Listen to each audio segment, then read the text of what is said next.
नमस्कार, मैं हूं विनोद कुमार शुक्ला। अड्डा पर आपका स्वागत है। ऑल इंडिया मुस्लिम जमात के एक नेता हैं शहाबुद्दीन राजवी, जिन्होंने ये बोला है कि वक्फ की लगभग 52 बीघा जमीन पर कुंभ मेला का कार्यक्रम हो रहा है। ये वही नेता हैं जिन्होंने मुस्लिम समुदाय के लोगों को बोला था कि नए साल पे किसी को बधाई नहीं दी जानी चाहिए, गैर इस्लामिक होता है। खैर,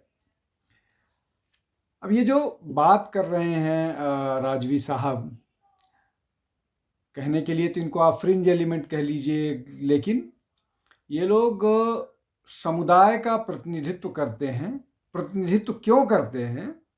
इसलिए कि इनके इस बयान पर न केवल सियासी लोगों ने बल्कि धार्मिक लोगों ने भी चुप्पी साध रखी है। ना आलोचना के शब्द फूट रहे हैं, ना और कोई विरोध के।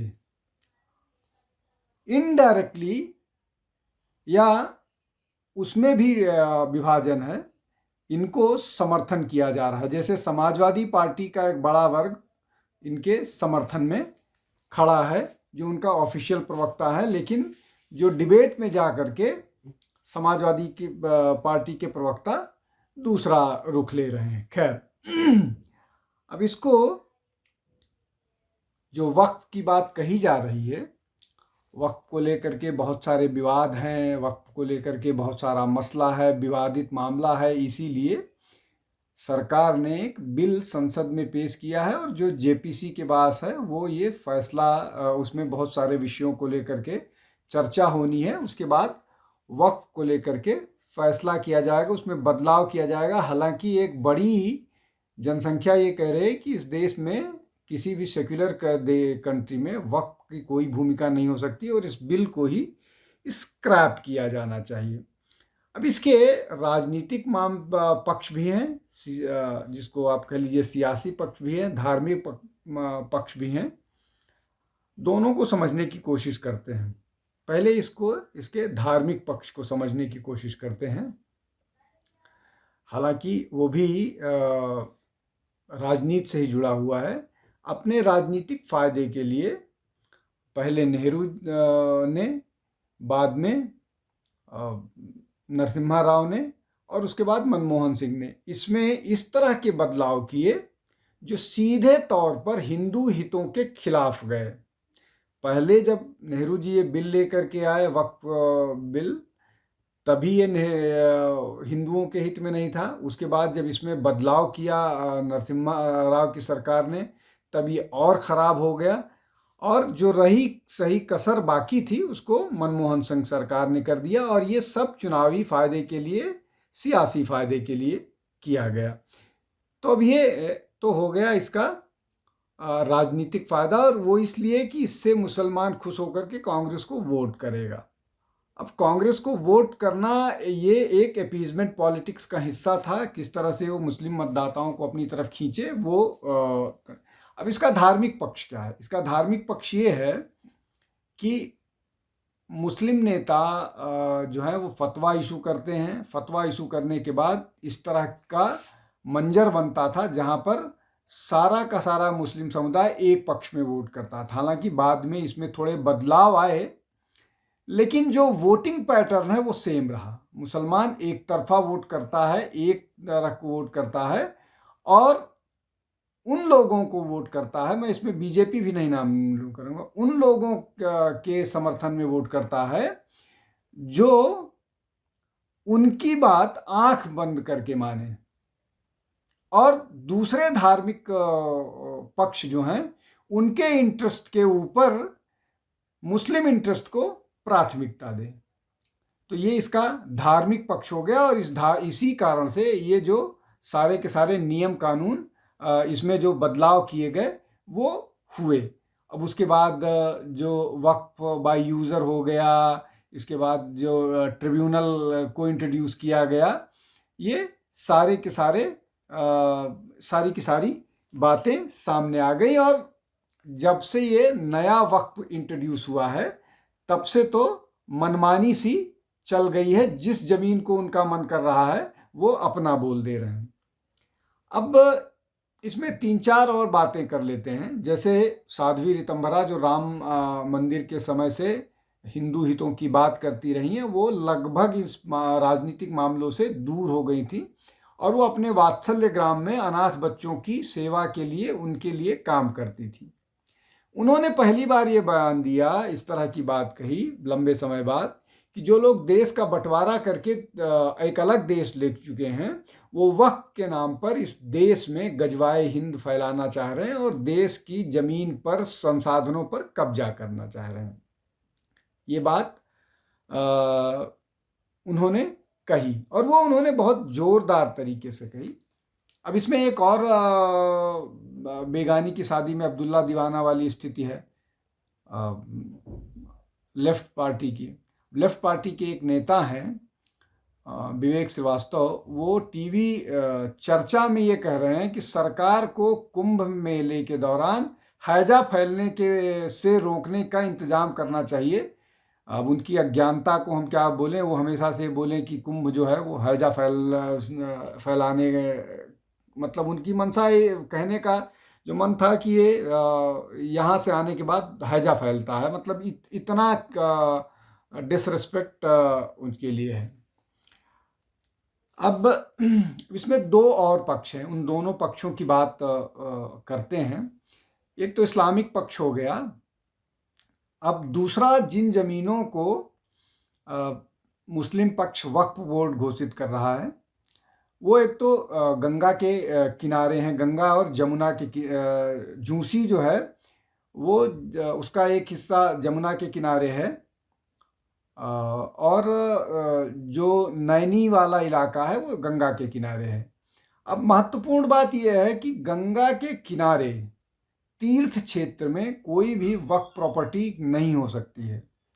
जो तीर्थ का कॉन्सेप्ट है, जो तीर्थ क्षेत्र का या प्रयाग क्षेत्र का कॉन्सेप्ट है, वो जो एक उसकी जो उसके बारे में एक कल्पना या उसके बारे में जो एक कॉन्सेप्ट है, दिल्ली इलाहाबाद विश्वविद्यालय के जो एक प्रोफेसर हैं, प्रोफेसर डीपी दुबे, जो पिलग्रिम पर उनका बड़ा अध्ययन है, उनके हिसाब से जो तीर्थ क्षेत्र है वो प्रयाग के 60 किलोमीटर की पेरिफेरी का पूरा इलाका है।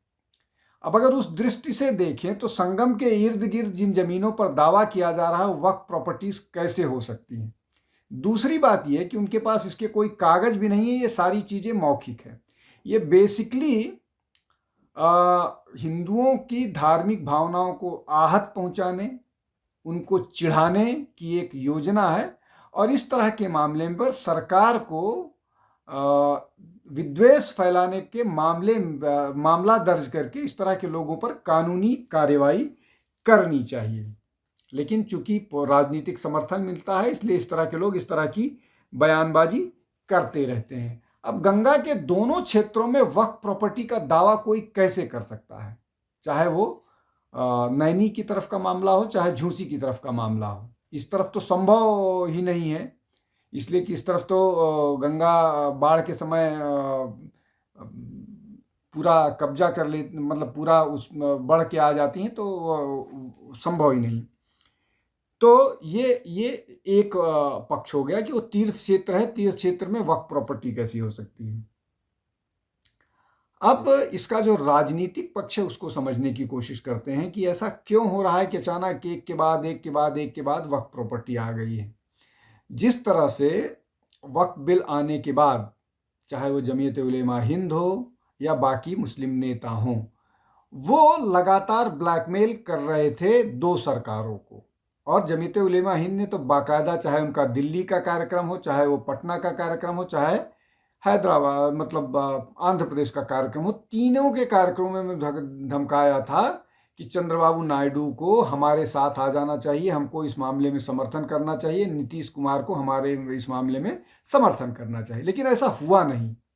ना नीतीश कुमार अब तक टूटे हैं और जिसकी संभावना भी नहीं है, और ना चंद्रबाबू नायडू।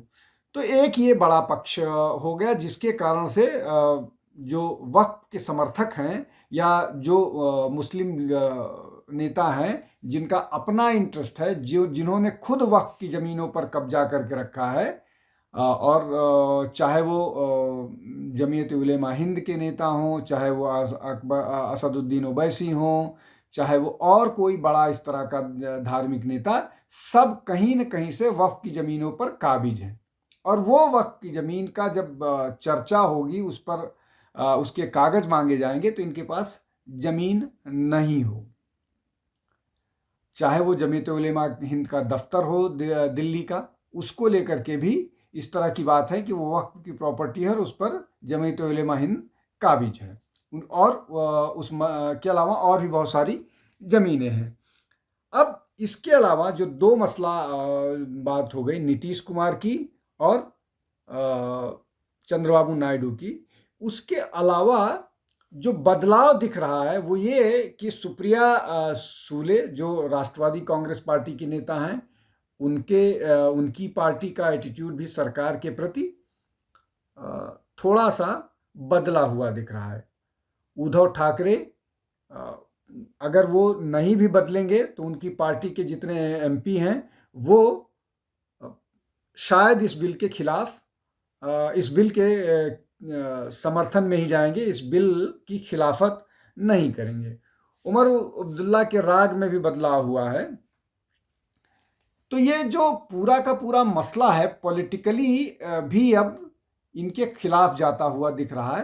तो वो जो तिलमिलाहट है, वो एक तकलीफ है, उसके कारण इस तरह से लगातार अनाप शनाप कोई भी प्रॉपर्टी को बिना कागज के, उसका एक उदाहरण ये था कि संभल में 50 रुपए के एक एफिडेविट पर प्रॉपर्टी पूरी संभल के आस का इलाका 4 किलोमीटर का वक्फ की संपत्ति घोषित की गई है, जिसके मामले में एफआईआर दर्ज हो गया है। ऐसा ही मामला गुजरात में हुआ था, वहाँ पर भी गिरफ्तारी हो गई है और मामले पर जिन लोगों ने गड़बड़ किया था उनकी गिरफ्तारी हो गई है। अब ये जो पूरा का पूरा है, ये मामला ही अपने अपने कॉन्स्टिट्यूएंट्स को, जो अपना वोट बैंक है या अपने लोग, जो भीड़ इकट्ठा होती है, जो भीड़ है, उसको एड्रेस करने का सारा मामला है।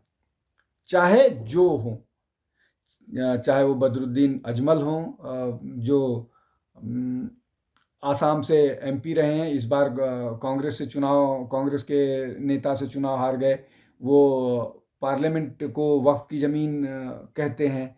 चाहे अबू आज़मी हो, वो पार्लियामेंट को वक्फ की ज़मीन कहते रहे हैं। चाहे यूपी वक्फ जो बोर्ड है, जो ताजमहल को वक्फ की प्रॉपर्टी कहता है, या जो गोविंदपुर गांव है बिहार में, उसको वक्फ की प्रॉपर्टी घोषित किया जा रहा है। दिल्ली के 6 मंदिरों को वक्फ घोषित कर दिया गया। ये सारा वक्फ के बिल के आने के बाद के मामले हैं। यूपी कॉलेज को वक्फ की प्रॉपर्टी घोषित कर दिया गया। बाकी मैरियट होटल से लेकर के अंटालिया तक तो पहले से ही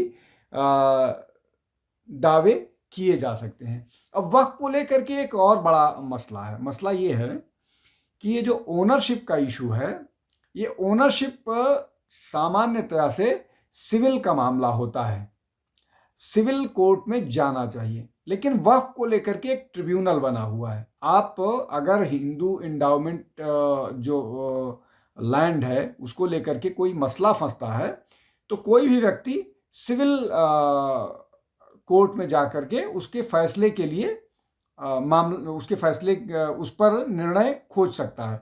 लेकिन जो वक्फ को लेकर के मामला है, जैसे ही कोई प्रॉपर्टी वक्फ हो जाएगी, वो वक्फ ट्रिब्यूनल में जाएगा। ये एक विशेषाधिकार मिला हुआ है मुस्लिम समुदाय को। जैसे उनको अलग से एक माइनॉरिटी मिनिस्ट्री मिली हुई है जो सीधे सीधे केवल मुसलमानों के को फ़ायदा करती है।